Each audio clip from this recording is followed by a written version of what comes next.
The Lives of the Saints by Father Alban Butler, April 22nd, Pope St. Caius I.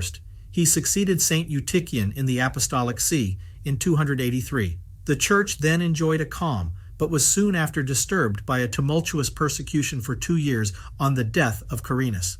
St. Caius encouraged St. Sebastian and the other martyrs and confessors. However, to preserve himself for his flock, he withdrew for a time to avoid the fury of the storm. The ancient pontificals say he was of Dalmatia and related to the Emperor Diocletian. Having sat 12 years, 4 months, and 7 days, he died on the 21st of April, 296, and was interred on the 22nd, on which day his name is honored in the Liberian calendar. His sufferings obtained him the title of martyr, as Orsi takes notice.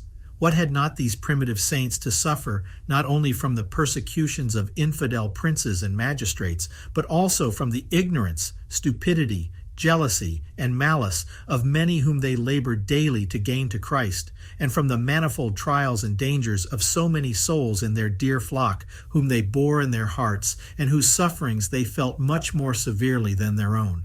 We are not to be surprised.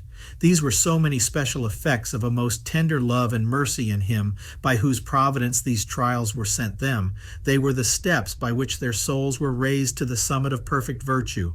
We perhaps daily meet with domestic persecutions and contradictions, and look upon them as obstacles to our progress in the way of perfection, as thorns in our road. They may indeed be called thorns, but they produce and guard the sweetest and most beautiful flowers of virtue. It is owing to our sloth, cowardice, and impatience.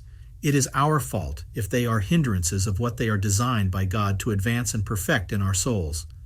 Virtues exercised in prosperity, which are fair to the eye and applauded by men, are usually false or superficial.